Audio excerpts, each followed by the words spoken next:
Hey guys, Kelly Frost here with Frost Bites. We just had another episode and it was a great show. We have Andrew Stockey with us today and co-host Dionne Malush. We are at Mink Studios and we are having a great time.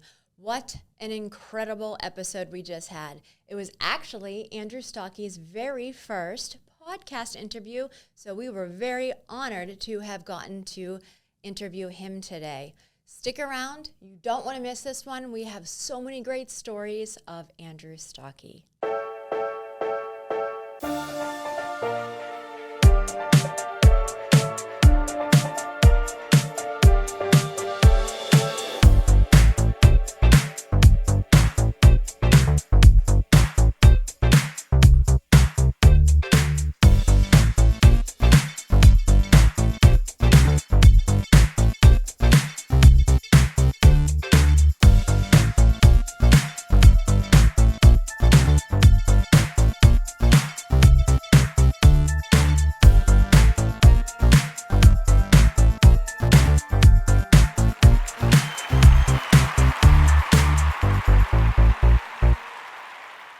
All right, guys, we have Andrew Stockey with us today. Thank you so much for coming. We appreciate you being here. Thank you for having me. This is and you got the blue memo. I did. Well, that's my favorite color.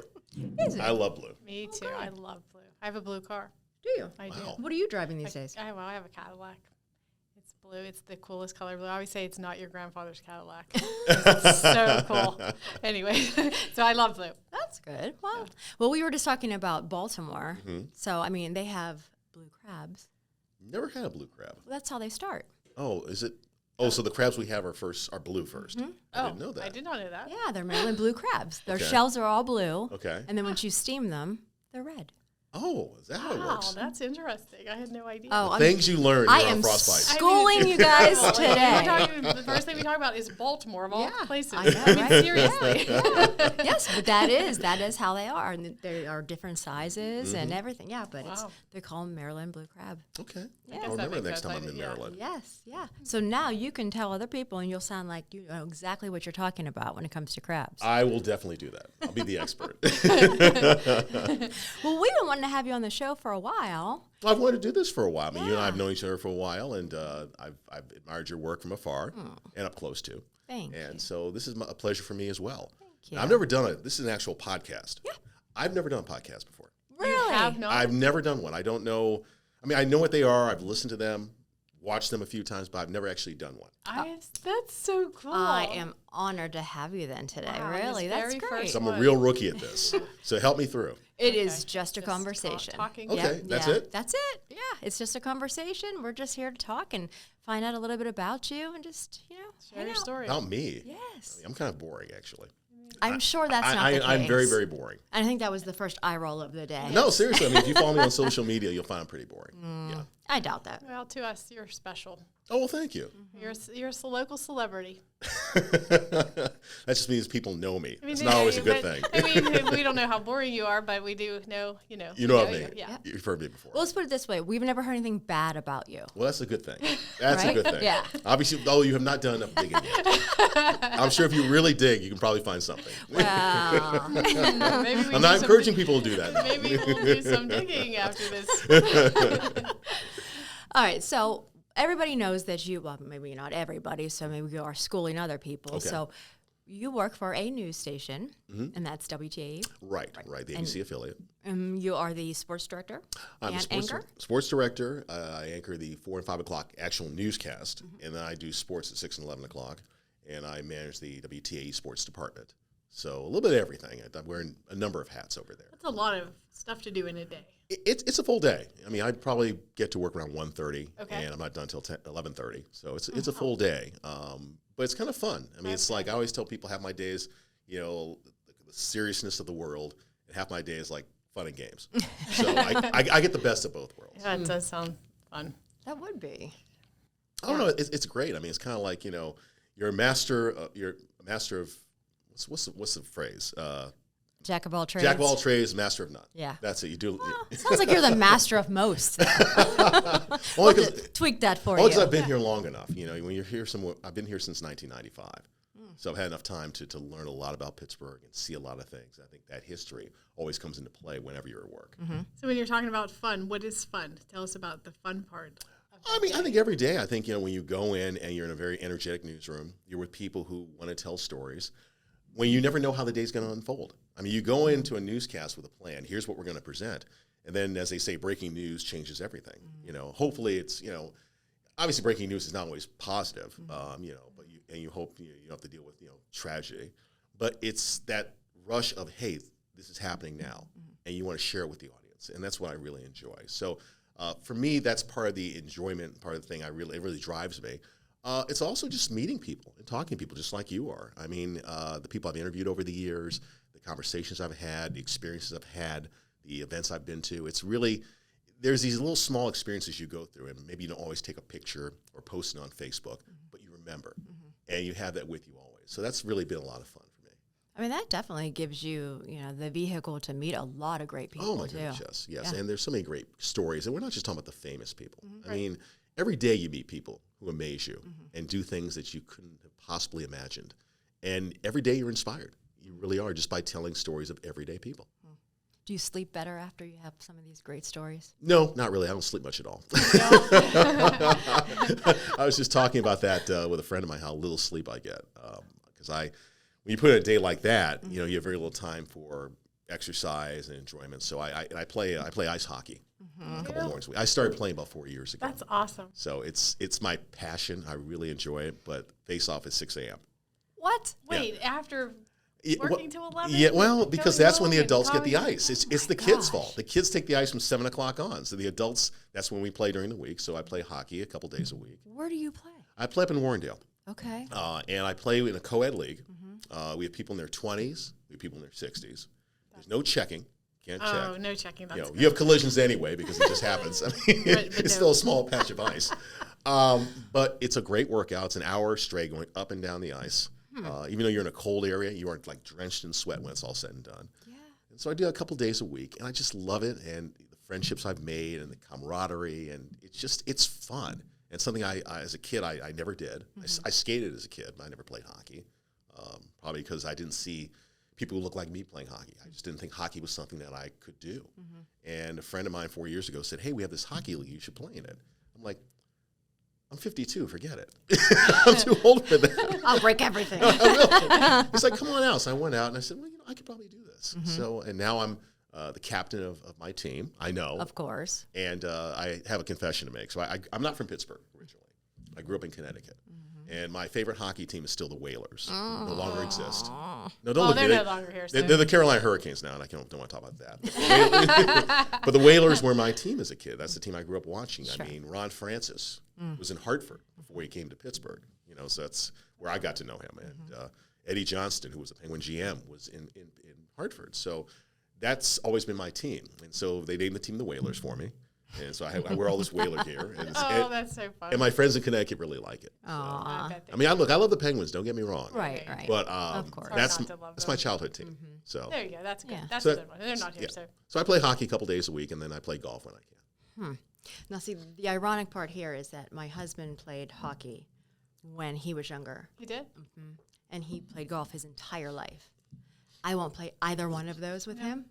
I mean, I don't skate. I don't skate When I was I think I tried to talk you into skating. I don't even Yes. know how Yeah. Well, I people was stay in up 8th on the grade. blade. I have no went idea. skating once, and I fell on my butt, and I was like, I'm done. Oh, no. I mean, it's so much fun. I mean, I've taken my girlfriend out skating. She loves it.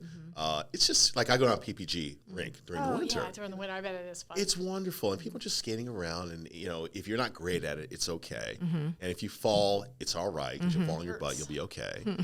Look, it's not a far fall for either one of you. A little bit further for me. Well, okay, I don't have any padding back there, so I don't have any padding. You have so no padding. I Okay. have bones. No, from I hitting the ice. I have padding for sure. I have padding. It's there. I'm going to take your word for it because I'll get into trouble if I am. No, it's there. It's there. But fun fact, I have an extra vertebrae. Oh. Yeah. So you could fall. No, well, I mean, does it so hurt like I got a worse? bony ass, literally, but I got the padding too to protect that bony. I always say I have the no acetol syndrome. You absolutely Yeah, do. yeah, Yeah. so- The things I learn about you. I know, right?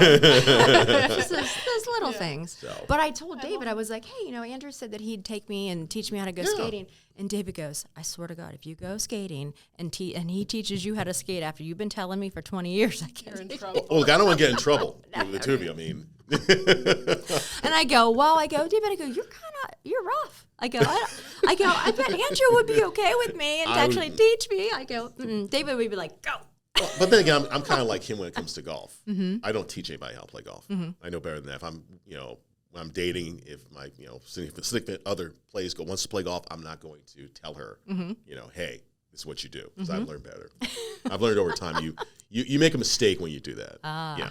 Got it. Yeah. Got it. So Well, I would never go golfing with him. He keeps asking, come golfing. Why not? I was like, that's your thing. Just go. He goes, I'd golf more if you would. I go, listen, I'm not stopping you. I No, said, I if know, you want to go. it's a great thing for couples to do. Really? It is wonderful. I mean, my girlfriend Jen, her and I will go golfing, and we play with. In fact, just this past weekend, we played with another couple.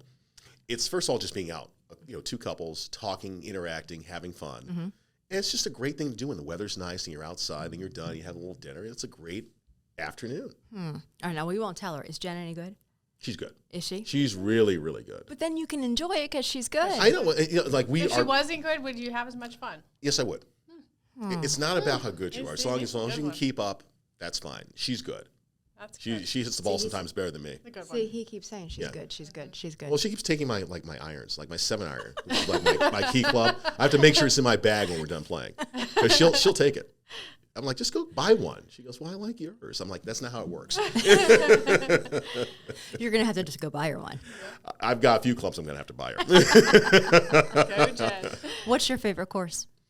Oh, goodness. Well, actually, I love all the courses around here. It's hard to pick one. I mean, Laurel Valley is probably my favorite. Okay. I mean, I rarely get a chance to play there, obviously, but it is without question the most scenic and beautiful golf course in the area, in my opinion. So I love that area.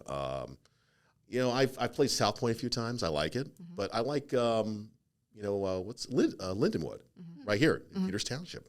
I think every course has something that makes it special. And I haven't been on a golf course where I say I don't want to play it anymore. This stinks. I don't enjoy this experience. All golf courses have something to offer. Being they public or private. I played Westmoreland Country Club a few times, Totter Ridge. This is out east, some downtown. How about Cedar Brook? Have you ever played there? I played a number of times. I used to play a lot back 20 years ago. And that Because was I a actually big lived in deal. Washington Right. County. Oh, okay. So it was Right. easy to get to the golf course. Yeah. Now it's a little bit of a drive. Is there a course around here that you haven't played that you want to? Not really, no. No? No, I think I've played every course. Oh, no, wait, Valley Brook, which is in Oh, McMurray. yeah. I have never played the course. I've been there for charity events. I've never actually played a full 18 there.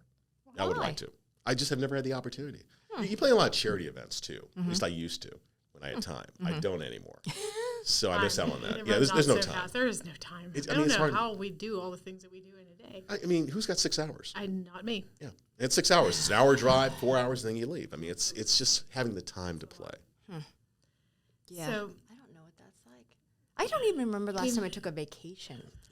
I actually took one a couple of weeks ago. It was for the first time when I didn't have an event to go to, which was incredible. I was like, oh my goodness, I don't have to do anything work related. I loved it. That's So now great. I'm ready to go back again. You should play, honestly. I mean, it's not just about playing. It's about the outfits. The shoes, apparently, are a big deal. That's what all the women tell me. The shoes are a big deal. See, the thing is, I have the shoes. See? I know. You just need another outfit? New outfit? Just go I have once an and outfit. try I mean, I it. like dressing like this is how I dress when I play. It's about Comfortable. it's the look, it's the style. That's all part of it. It's like what you just said, like going to the things for charity events. Yeah. So I drive like the golf carts and give out the Jello shots, and I'm there for the Oh, hole she's in in one. charge of the fun Like, stuff. yes. I That's mean, why she don't everybody's wanna always play. at my hole. Yeah. That doesn't sound good. That Wow. that sounds weird. Yeah. But yeah. But everybody always. You really want me to make a mistake, don't you? We're just seeing if we can catch you in one. But I like to go to the charity events and Yeah. do all that, and I like to be out on the greens, and I have fun there. Then you should start playing. I mean, come on. Just give it a try. It's peer pressure. It's not peer pressure. It's Look, not even- if after a while you're not doing well, just pick up your ball, let's go to the next hole. But just go out there and give it a try. What if you like it? Yeah. No. You have a lot of. What if I do like it? Yes. You can meet a lot of good people. That might be the problem. It's all the people you meet too. You make a lot of great friends. You just meet a lot of fun and interesting people, and that's what's great about it. So the other couple that you were just golfing with, Yes. did they golf with you guys a lot? We've started playing a couple times. He works at one of the local country clubs during the week as a manager, and she's busy as well. So Sundays are like the only days we have. So we got together and played for the second time, and we really had a nice time. It was a lot of fun to, as a force them to play and then talk afterwards. And it's just kind of I don't even know how to describe it. It's almost like being on a group date, but you're active. It's not like we're not doing anything. I mean, we're walking in the green, we're walking up the fairway. It's just a lot of fun. It really is. And you're encouraging each other. Yeah. High fives and everything. Now, do you have a couple drinks while you're golfing, or is it no I don't drink when I alcohol? golf. Okay. I know it's kind of weird. A lot of people do. I've gotten much more serious about golf. I want to do better, so I don't drink when I play. In fact, when I do play during the week, I walk and carry my clubs. Whoa. Because it's a really good workout. Afterwards, I may have a cocktail, but when I'm playing, no. Yeah. Because I hear some people are like, oh, I have to drink a couple, otherwise Oh, I don't do well.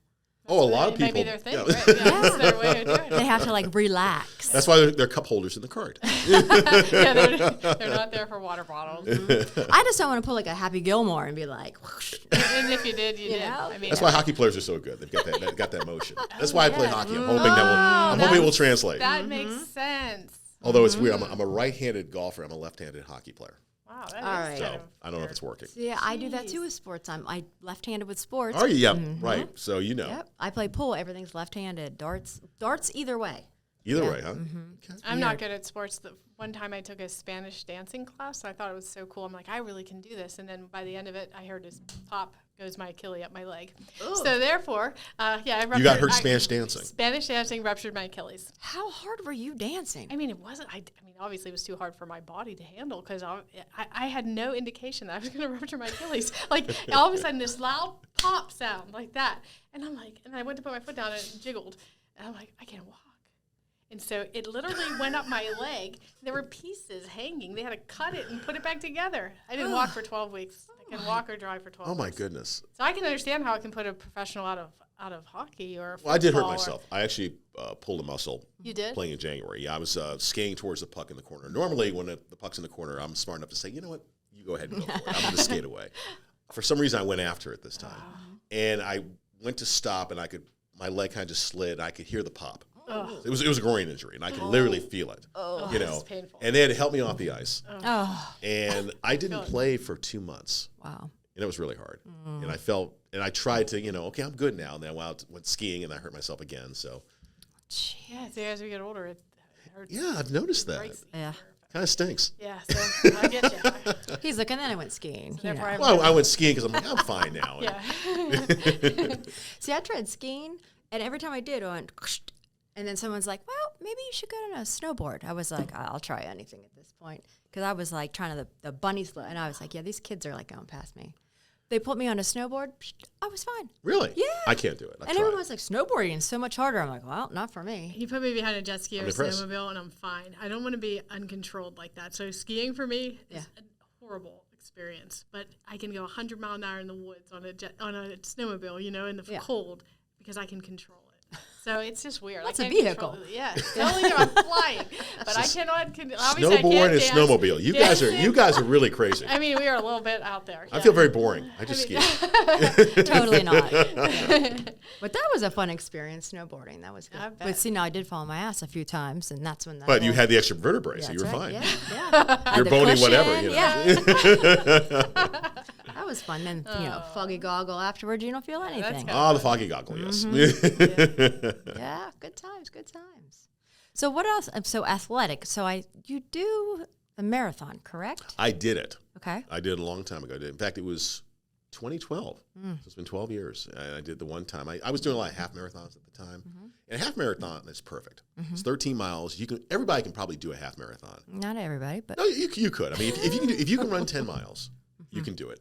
And you're done. You feel fine. You can go out and celebrate and have a good time and be okay. I did the full marathon, and it was, let's say I did, 4.5 hours? I did write down 4.5 hours. 4 hours and 35 minutes. Where'd you find that? I don't know. I just found it. Really? Yeah. Well, wow. That's pretty good, I think. I think that's pretty damn good. But it was in the rain. It rained the whole time. It did? Yes. So my feet were waterlogged, and that didn't help. You had blisters and everything. And so I did it, and I was very proud of myself for doing it, but I didn't feel the same afterwards, physically. I mean, because of the pounding. It's 4.5 hours of pounding, essentially. Yeah. And I was probably 44 at the time. And I'd done pretty well running, but my body finally said, look, you shouldn't be doing this. So that was the last time I ever ran a race. Wow. But I did it. But you did it. I did it. It was fun to do. I really enjoyed And you did it with waterlogged feet. Like some people would just not do it for Oh, no. that reason. They couldn't. Oh, no. I mean, that's the worst part. The rain really, the fact, it wasn't like a driving rainstorm, but it rained constantly for 4+ hours. That had to slow you down, too. I think so. And also just, it made it wasn't as much fun. Right. And like I said, when I was done physically, my body, even though there was nothing a doctor told me, I just felt like, okay, I can't do this anymore. But I got some running in. So I ran for 2 years, and that was good. Wow. Had that experience. I always wanted to run a marathon, but I don't know. That's a lot of training. It is. It is. I mean, I was constantly running to that point, and then I was on vacation in Canada. A friend of mine lives up there. I went to Nova Scotia, and I went running up there where it's nice and the air is clean, it's beautiful. And I was running 17, 18 miles a day, and I got to 20, and that was, if you can get to 20, you can get to 26. I said, I'm good. And then I came back and ran the race, and like I said, it was a great experience, and but I'll never do it again. Wow. I have a question for you. How do you keep a straight face when a blooper happens when you're on the news? Like, how do you not just bust out laughing? Because there's times when I see something and I start laughing and I'm thinking, how do they? I'm the straight guy. That's the problem. I'm the straight guy at Channel 4. Everybody else gets to laugh and have fun, and I have to be the serious one. You are. So if somebody says something wrong and you hear them say it, you don't crack up? I don't crack up. Maybe I give a look or something like that. I mean, no. I might laugh every so often, but I'm not somebody who really, like I said, I'm pretty much a straight person. I mean, my co-anchors, Shannon Perrine and Kelly Sasso, tend to have a little more fun than I do. Our weather guys, I mean, Jeff Rosella, for instance. You know, I'm very much, I'll smile, giggle a little bit, but I'm not really, no. I mean, when people make mistakes, it happens. I mean, it's live TV. Right, it's live, Like, so you can't take it back. Well, like last night, we were doing highlights of the Pirate game. And I said, okay, Pirates in Oakland this afternoon. We go to the video. It's video from the previous night's game. And I'm kind of like, wait a minute, didn't they play an afternoon game? This is yesterday's game. And so I'm literally talking to the director upstairs on the air, saying, hey, can we get today's game? And all of a sudden they switch to it. I'm like, okay, can we put it in motion? Okay, good. Now let's get to the highlights. While you're on air, that happened yesterday? That's so fun. Oh, so those things happen. Yeah, it does. I mean, you can't help it. No, I mean, look, it's live TV. We make mistakes. I'm not perfect. I fumble over words all the time. It's just the nature of what we do. Of it. But I think the audience likes that. I do too. Because they see the real side. I agree. Yeah, I guess so. I mean, you know, I hope we're who we are. When you see us on the air, I hope you think that's who we are. I mean, the fact that you and I are talking, hopefully this is the same person you see on television. Sure. That's what I try to be. I don't want to try and be anybody else. I don't have a style, or I don't go into this, Ron Burgundy mode. Stay classy, Pittsburgh. Scotch. But I think, the last couple of years, I think it's changed as far as what the audience gets to see, too. Because you never got to see, like, the behind the scenes. Right. And now, you do. You get to see the cameras. You get to see the people. That's almost, it's a thing now, and I think the audience really likes to see that, where they didn't, it's, the bird's eye view of everything. Things have changed. I mean, television news is much more interactive now. I mean, you can talk to us in a way you couldn't before. Social media has been part of that. The pandemic, I think, changed a lot. You saw us broadcasting from our homes. Right. I think reality TV. Right. You saw a lot of things. We were very casual. I mean, the dress codes have changed. A lot has changed about it. I like to think for the better, because now it's a very open and transparent process. I think the challenge we face is being able to present unbiased presentations. I mean, people they have their biases, and you have to say, look, we're going to cover both sides of the story, okay, and present them to you. And then you make the decision. That's what we try to do every single day. And that's the challenge, because, we live in a world now where, there are channels, news channels, cable, where it's like all this or it's all this, right. And local news, at least, I'll speak for WTAE, we're the middle ground. If we have a Democrat, we're going to get the Republican side of things. Right. If we're going to hear from this person, we're going to hear from this person. That's how it should be. That's how it should be. So much sense that way. Then you can really decide what you want to do based on both sides, not what you're just one, the target of just one all the time. Right. It's important to present a clear picture as best we can. And in this environment, that's always the challenge, because people have their biases and their views. Sure. Now, on social media, anytime you post something or if a news station posts something, I always see so many trolls that are on there and just so many negative comments. Do you read them or do you not ever read any of that? Well, I mean, on my social media accounts, I use Facebook, I use Twitter. I've turned my LinkedIn account into a business news account. Here's local business stories I think would be interesting to the community. I don't really pay a whole lot of attention to it. I'm like, I'll look at them as long as there's no offensive language. If there's offensive language, it's like goodbye. But people can have their opinion, and that's why we do it, and so you have to deal with it. Even if it's a personal opinion and has nothing to do with what you posted? Well, I mean, I don't edit. People can post what they want to post. Okay. Like I say, as long as they're not offensive, or they're using words they shouldn't use. It's really, that's the whole premise of social media. So, and that's just me. I don't know what other people do, but that's the way I look at it. And I don't share a lot of, I think we've talked about this, a lot of myself on social media. I'm there to present stories, information, ideas, and hopefully you will take that information and use it. Right. Or read the story and say, okay, that's interesting. That's why I post what I do. Interesting. I don't think I could not read some of that stuff and take it personally. I mean, I got pretty thick skin, but I read some of the things that people post about like other people, and it's tough. Well, people have been pretty kind to me. I mean, I think it's funny though, when you post something, their own biases may come into play. You'll think, well, you're supporting this candidate, or you feel this way. I post things, I make it quite clear, this is the news of the day. Right. Okay? I don't put my own opinion into it. I mean, I think as a journalist, one thing I try to do is take my opinion out of the equation. I always go into a broadcast or into posting thinking, look, nobody cares what I think. Nobody tunes in to see what I think. And so I don't share my opinion. I have opinions about things just like everybody else. Sure. But is it important? Does it matter? Does it make the story better or worse? I don't bother. And I think that's, I know it's kind of odd in this day and age not to share your opinion. Maybe when I'm done doing this, maybe I'll, when I leave this business, I'll share my opinion. But maybe I'll start a podcast, I could start a podcast, but I just don't think my opinion matters. I feel like you do, because owning a company, I can't always share my opinion. Right. I have to be very careful what I say to not to offend, because we have 200 people in our company. So if I say one thing, it offends people in our own company, not even just the public. So I understand that. It makes sense. And I think what you said about people are kind to you, I think it's because you're kind to people. So you're getting back what you give. And I think that's important to say to you, because all I've ever seen on social media is you being kind.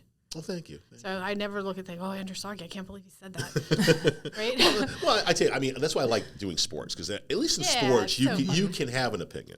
If I say, I mean, like, you've seen the Pirates these days.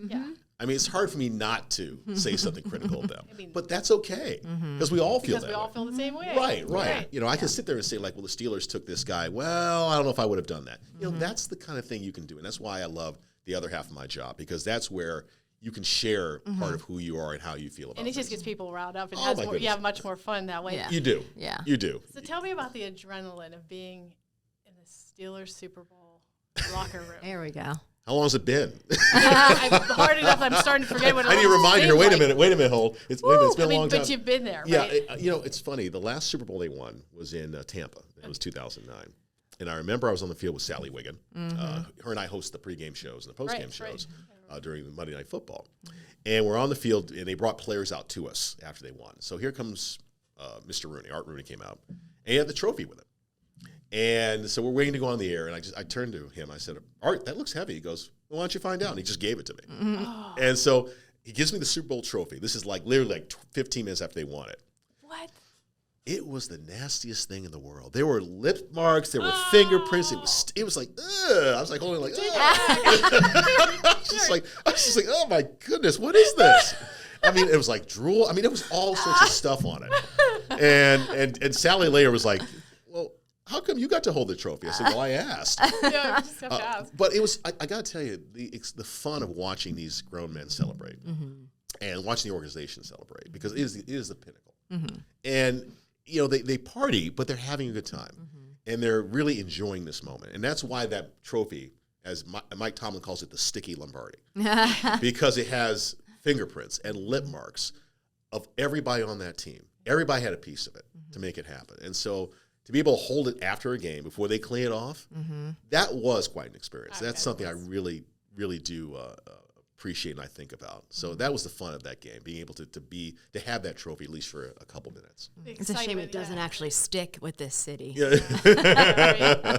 That's So when I was watching the draft, and there was a Nick Herbig, is that his name, right? Nick Herbig, yes. Herbig, yes. So he had a little video they showed when he accepted, and him screaming, and that excitement. Like I've been showing people saying this is that excitement that they feel at that moment. I want that one day in my life. I'm just not sure.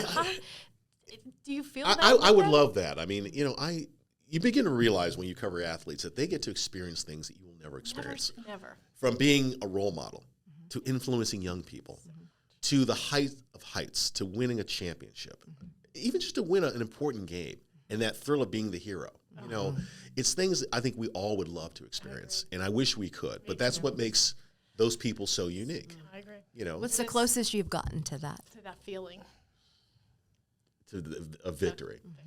Or getting that wow, this is like... I don't think I've ever felt that. I've never felt like, Little League baseball, I guess. No, I don't think, it's so unique. I don't think I've ever felt it. I've seen people feel it. I'll never forget, and it's the greatest sporting event I've ever covered. And I've covered Super Bowls and All-Star games. I've been in national championship games. Every major sporting event you can imagine. The 2013 wild card game here in Pittsburgh, the Pirates. I was there. You were there. So you remember, first playoff game for the team in 20 years. And it wasn't even the ending of the game that made it so special. Remember the pregame? Do you remember everybody's wearing black? They're introducing the team. It's deafening. People are cheering. I saw people crying. It was emotional. It was emotional. It was so good. Even if they win the World Series someday, it will never be like that, because that was that first time in 20 years. It had been so long since we felt that. Right, and the frustration of 20 years of losing came out that night. So when Cueto dropped the baseball, and then the next pitch to hit over the fence, the place went nuts. It was that was the greatest and most emotional event I've been to, sporting-wise, in the city of Pittsburgh. And I don't think it'll ever happen again. Winning the World Series, I'm sure it'll be great if they do it, but there was just something about that night. Very special night. And I remember it clearly.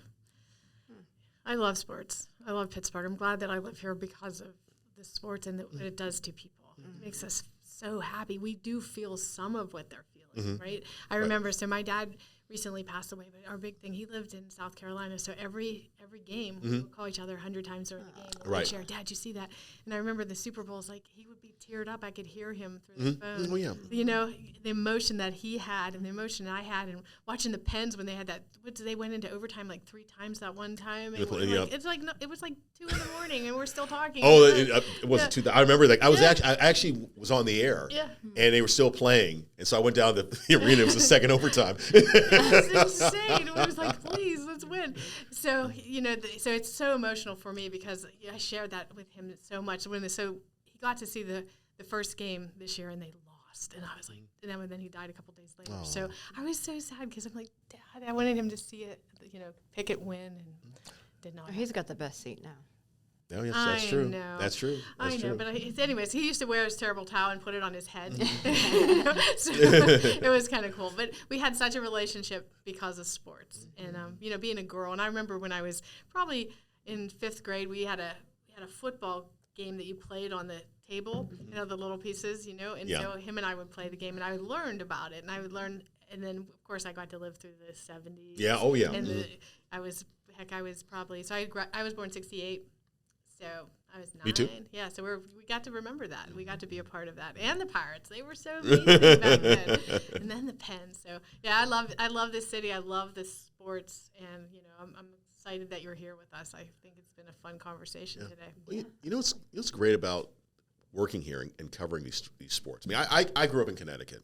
As a kid, my first sports memory was watching the Red Sox play the '78 playoff game against the Yankees. They were tied at the end of the season. It was a 1-game playoff. And I was a Red Sox fan at the time. And I came home from school. The game started at 3 o'clock in the afternoon.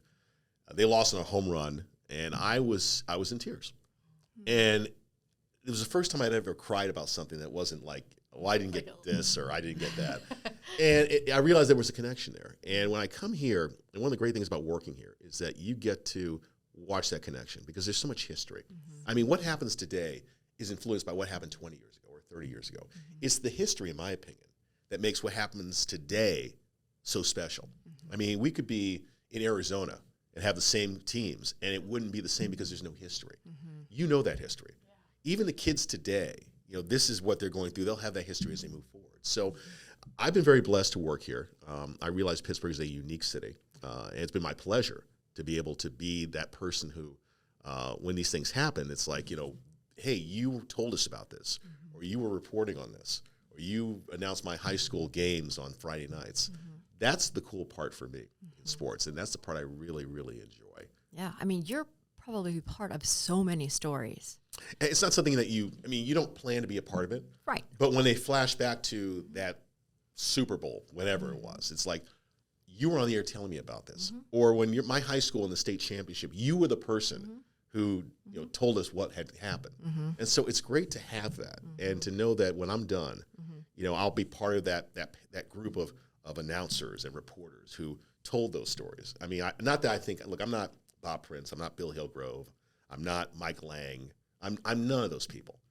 But at least I have a small part of being the person who shares that with you. You're closer to those people than you think. Yeah. But I mean, those are legendary sports figures. As are you. Well, it's funny you mention that. So a friend of mine, Dave Fignoli, is working on a book about Western Pennsylvania sportscasting legends and announcers.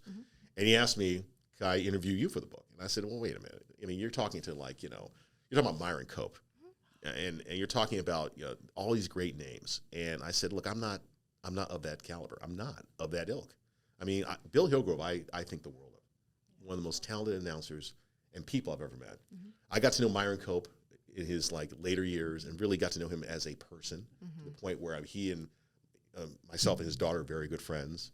I got to know Mike Lang, all these great voices, and I just don't think of myself in that group. So do you need us to go and ask all these people what they think of you? No. I mean, I sat down and did the interview, and the book is coming out later this year. And I think it's also age, too. As you get older, the people will be recognize things that Andrew Stockey said or did. I think it's a little bit, they were a little bit older. They were, and Myron Cope, like, yoy. I can hear him saying, yoy, triple, yoy, yoy, yoy. He was so good. And Mike Lang and his funny little Mike Langisms, So, and Bill, of course, he's fantastic, but you are too. Well, I mean, for instance, we think of you as that person. Well, like Albie Oxenreider and Bob Pompiani are my contemporaries, and those are the guys that maybe I'm with them, and I still don't think of myself as one of them because I just don't think of myself as this, I guess, personality. I mean, I don't think about the people who are watching.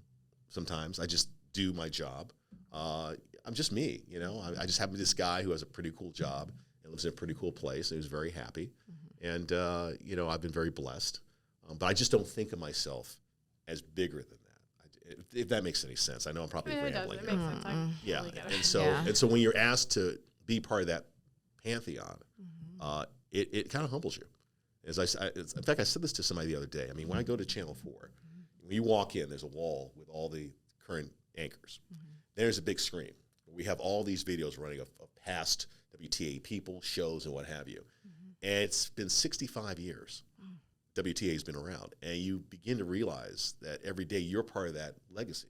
And you're entrusted with it now. And you have to maintain that high standard, that dedication. And you're the person who's keeping it for the next generation. And that's pretty humbling. That's really, really humbling. I mean, you have a very important job, and you do it very well. Well, thank you. Thank you. Thank you. I work very hard at it. Yeah.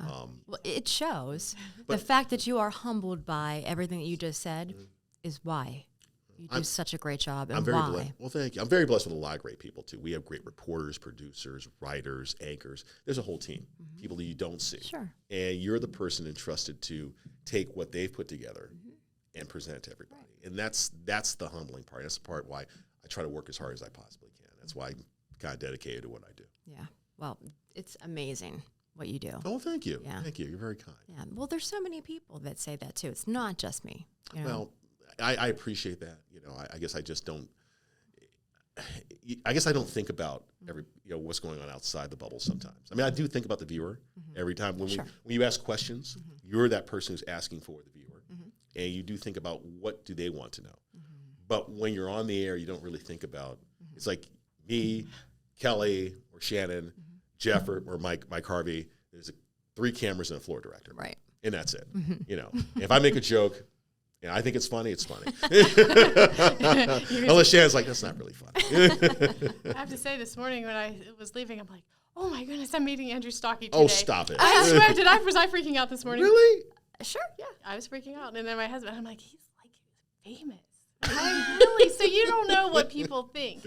And, with them, they had some funny, quirky things. Yeah. Right? Their quirkiness. Mike Lang says the funniest things. Like, we'd sit there and think, where does he come up with this from? But you know what's funny? It's like it's the kind of fame where it's comfortable, where you go places, people are like, I like what you do on TV. I watch you every morning or evening. It's that kind of fame where you're part of their lives. And it's not like I remember back in the day, Ben Roethlisberger, when he was first drafted, I actually got to know him kind of socially. And so we were at some event in Oakmont, and literally he didn't know anybody. And he's kind of like, can I just hang with you for a little bit? I said, sure, and to see people go to him, like for an autograph, or can I take a picture? It's a lot. It's a lot for somebody like him. I don't have to deal with that, which I mean, I'll take a picture, but I'm not that kind of fame, and I'm glad. So it is a lot. That is a lot. It's intrusive. Yeah. I mean, when you're famous for being part of the community, that's fine. And that's the kind of fame that I like. I remember when he got in that accident. I can remember where I was at when I heard it. I was like, my dad called me. He's like, Ben's in an accident. I'm like, no, it can't be true. That was horrible. I remember we heard about it, and we had our helicopter above it, and people were asking me, is that Ben's motorcycle? I'm like, I don't know. We finally figured out it was his motorcycle. In fact, it was funny. It's my first time I did morning news. I had just been promoted to morning news anchor. It was the very first morning. The very first one. So I'm not leaving, obviously. I'm staying through it. And I called Ken Wisenhunt, who was the offensive coordinator at the time. And I'd gotten to know Ken pretty well. It was the off season. So, I mean, the coaches were not in town. The players were not in town. And I called him. I said, hey, Ken, have you heard anything about Ben? He goes, what do you mean? I said, well, we hear he might have been in a motorcycle accident. Long pause. Let me call you back. And he didn't. Yeah, so we knew at that point something happened. But that was one of those, somebody said it was like the Pittsburgh's grassy knoll moment. You know what I'm saying? Where were you? Yeah. Some writers said that because that was that moment. You remember where you were. It was shocking. Yeah. That was. But he did admit he got through it. Oh my goodness! He gave us so much while he was here in the city. I love Ben Roethlisberger. I love him. So. Yeah, that's another legend. Yes, for sure. So, family-wise, yes. What do you have going on with your family? Is everybody in Pittsburgh? Or is it just you? No, my brother lives in Connecticut. Okay. He's married with 2 kids, Cecilia and Ryan, 10 and 8. When they're 10 and 8 years old, you can imagine they have all these interests, so he's trying to keep up with all those things. My mother lives in Chicago. That's where my family originally was from. That's where I was born. And she's just enjoying life, going to church every Sunday, and really just having a lot of fun with life. She's doing okay. And it's me.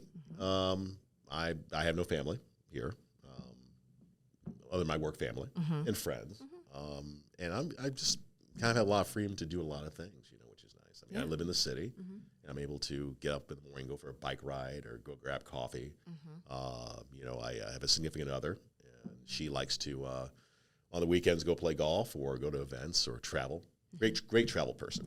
Jen's a wonderful travel buddy. That's very important. She's really, I mean, our first, we'd been dating for a while, and then we decided to go on our trip. So we went to South Carolina. Okay. I'd never been to South Carolina. She's originally from the Carolinas. Okay. So it's like, that's like, okay, if you can go 6 days with somebody and everything's okay, right, you'll be fine. Agreed. We had a blast. Oh, good. It was wonderful. Okay. And from that point on, I'm like, she's the one. She's the one because I can travel with her. Aww. Yeah. So, that's pretty much my life. And then pets? work. Do you have any pets? I don't. I used to have, I was married previously, and I had a Bichon Poodle. You did? Yeah, it was a rescue dog. He was chained up next door. Aww. And my wife at the time was like, just like, we need to do something. So I went over, I said, look, give me the dog. I'm calling SPCA. So we took him in. His name, he was a Bichon Poodle. We named him, and don't laugh, please, Boobaloo. Boobaloo. Boobaloo. Boobaloo. Boobaloo. Boobaloo. Please don't look at me like that. You said don't laugh. What was his name before it was Boobaloo? I don't know what his name was before. Oh, We you called don't him know. Boobaloo. What does that mean? So it was kind of like a mix of our pet names for each other, basically. Okay. And, you know, he just kind of made himself at home. He was like one of those dogs where he liked to hang out with mommy. Daddy is like, what'd you bring me? Nothing? Okay, goodbye. But was just a wonderful, wonderful dog. And it was the only pet. I never had a pet as a kid. Wow. So that's the only pet you ever had? The only one I ever had. And it was a great experience. And I wish I had a pet now, but it's really unfair when you're just living by yourself to have a pet. It's unfair to the pet. Now, Jen has a dog. You know, she has a dog, a golden doodle named Toby. So Toby, you know, when I'll watch Toby, or Toby will come hang out. So that's kind of my dog fix. I would love to have a dog at some point, but I really, on my schedule now, I just can't do it. Right. But eventually, I would like to have one. Dogs are great. Oh, they are. Now, I've been told to get a cat. Cats are awesome. But I'm like, what's the point? Friendly. They don't really need you. Oh, yes, They're they so do. sweet. No, they don't. They kind of go off on their own. Oh, they love you so My much. cats fetch. They like. What? Yeah, my cat we used to play like a dog. I always said my cat was like, we called her cat dog because she would play like a dog. We'd I throw can stuff, she'd bring it snap back. when my cats come. I've had cats. I've had friends who've stayed with me who brought their cats, and the cats kind of like just kind of look at you and they're like, okay. Oh, they're just checking you out. They're seeing if you're going to be a good. But they don't really need you. It's not like you go walk the cat. And you I don't walk you my can cat. or have now. engage with the cat. Oh, I engage we with my engage cat. too. Do you? Oh, yeah. I used to have Abyssinian cats. They had like rabbit fur and like green eyes. Oh, there's amazing cats. My cats have blue and green eyes. But yeah. Cats are cool. But they fetch. take care of themselves. They come to me. When I call their names, they come flying. Yeah, they to know. the other side of the They house. definitely know their names. I guess I'm more of a dog person. Maybe that's it. I've always had dogs, and then we found out my son was allergic. Oh no. Hence Nate's reptile Right. rescue. Right. Yeah. Right. So, but yeah, so then we got cats because he wasn't allergic to that. So, yeah. But yeah, I just love dogs. How, for instance, you're in bed and they just kind of curl up next to you. as do cats. Some do. You Not have all to- do. It's called training. This is how you do it with them when you're little. You put them in bed with you, and then they come to bed with you. You get out of things what you put into Yeah, things. We know that 'cause- Okay. Well. oh my gosh, my cat used to snuggle every night. with Really? me. I Okay. love My older having cat, her cats. name is Cuddles. Okay. All right, maybe I'll look into it. But like I said, I just like dogs. I just love, you know, when you have a dog, you go for a walk, you walk around, you meet other dog people, Oh, dog Right, people right. are- you have conversations. Yeah. Yeah, you For go to the sure. coffee shop, you bring Yeah. your dog with you. You know, that sort of thing. Yeah. I mean, I had a chocolate lab for years. Okay, all right, so you know. Yeah. So, you know. So I totally get it. I'm not going to say no to cats, but I'm more of a dog person. Right. Yeah. Got it. That's funny. Yeah. So have you ever dressed up like a mascot? Who told you that? You really did your research. I mean, yeah. Yes, one time. One time I was, somebody got talked into dressing as the Chatham Cougar mascot during a hockey game. And, of course, the referee wasn't crazy about it because I was on the ice way too long. But it was kind of my foray into Chatham University. I was on the board of trustees there for about 10 years. And I found out about them because basically I did a story about the hockey team. The women's hockey team was like the first one in the state. And somehow I got talked into putting on the mascot outfit, which I did. It was fun. That had to have been so much fun. It was fun. We had a good time. But it kind of, you know, I became a big fan of Chatham. I became a fan of the program and what they were trying to accomplish. Because it was a women's only school at the time. And it was just kind of, like I said, my foray into it. I was there for about 10 years. We went through a lot of changes and we did a lot of development. And it was fun being that person who helped to make those decisions. Every time I see the athletic and fitness center on campus, I know I had a part in that. You know, every time I see Eden Hall, the sustainability farm up in Wexford, I know I had a part in that. And it's still, in my opinion, the most beautiful campus in town and people don't know about it. It's kind of hidden. I don't know if you've ever been there. Yeah. You have? Okay. Well, a lot of people have not. It's a beautiful campus. It really is. So, yeah, that was my mascot days. Haven't done that since. Yeah. Did anybody know it was you? No, not apparently not until I got off the ice. I mean, I think that would be so much fun being like incognito and a mask. Well, I got yelled at by the referee. That was did? not fun. Oh, yeah. I got yelled at big time. Really? Well, because it's like, get off the ice. I think mascots get yelled at. They're supposed to be a little bit Irritating. Yeah. No, I don't want to be. I don't want to be a mascot. I'm happy with. I'm happy with the job I have. Yeah. I don't know. You really did some research, didn't you? What else did you find out about me? can't look. You can't look. Okay, I'm not looking. I'm just curious. All right. Well, okay. So here's something that I thought was really interesting, Okay. and I think so. Did you golf with Arnold Palmer? I did. Yeah. I did. That had to have been It was a day. It was amazing. It was the senior PGA championship was here in it was at Laurel Valley, and he was the tournament host. So they had a media day, and so a couple media members got to play with Tom Hale Irwin, and then I got to play with Arnold Palmer. It was only 3 holes, but it was like 10, 17, 18, and so you Mr. Palmer, who I'd actually gotten to know, covering him and reporting on him. I called him Mr. Palmer. Would not call him Arnold. You just wouldn't do Respect, it. yeah. So he comes to the tee box, but it's not just him. He has somebody to hold his coat, somebody to hold his clubs, somebody to hold his Arnold Palmer. I mean, he's an entourage. Yeah, and then we have photographers and everything else, and my cameraman. So I get to tee off first. And you can imagine I'm a little nervous because basically the man who invented golf in this country is standing behind me. And at that point, he was 75. And I'm afraid, what if I slice it? What if I hook it? What if I miss the ball entirely? This is one of those moments. So you're in your head. I'm in my head big time. And I'm about to hit the ball, and Mr. Palmer says, stop. I'm like, oh, what have I done? What did I do wrong? And he walks up to me, whispers in my ear. He goes, Andrew, if you don't like your first tee shot, hit another one. The course is mine today. It's my rules. Have a good time. Aww. Outdrove him on the first hole. Good. Which he's 75. Come Yeah. on. But I hit it right down the middle. And it was so relaxing. We had a chance to talk. We were mic'd up, too, for part of the story. But I got a chance to talk to him, spend time with him. We got to 18. I went into a sand trap. He taught me how to hit out of the sand trap. He actually took the time to do that. Wow. And I have pictures of all this because there was a crew taking photos as well. And then when we were done, he grabbed the 18th hole flag, and he signed it for me. I didn't even ask for it. Wow. He just signed it. And I still have it. I have it on display in my house. But one of the nice things about the day was there's a picture of the two of us. We're coming off the green. He's got his arms on my shoulder, his hands on my shoulder. I'm laughing. We're both laughing. I have no idea what we were laughing about. But it's just like this moment. And I called my father afterwards. I was just like so excited. I said, Dad, you're never going to believe this. I play golf with Arnold Palmer today. And my dad, who's a big sports fan, he was always proud of my work and always proud of what I did. He goes, you really have made it. And I to this day, that's one of my greatest memories with my father. Wow. Because I got to share something with him that was I never thought I would ever do. And so when Mr. Palmer died, it was hard. It was really, really hard. It was a really tough day. Because he was always so nice. I saw him a number of times. Like I played Latrobe Country Club one day, and he owns it. And I got to 18, and I had an approach shot, and I actually hit the green. And he came out from like behind the trees. He was like up there. He goes, "Nice shot, Andrew." You never know where he's gonna be. I was like, "Thank you." Yeah. So I mean, I'd gotten to know him through interviews, just conversations, and I actually presented him an award one time. The Woodlands Foundation. I don't know if you're familiar with their work. They have a Spirit of Golf Award. And he won it one year, and they asked me to present it to him because I had volunteered with the Woodlands, and it was quite the honor to go over and present him that award. And then the next year, they said, "We want to present you the award." I'm like, "Well, wow!" To follow him up, Right. And I have that. That's one of the few awards I have in my house I actually display.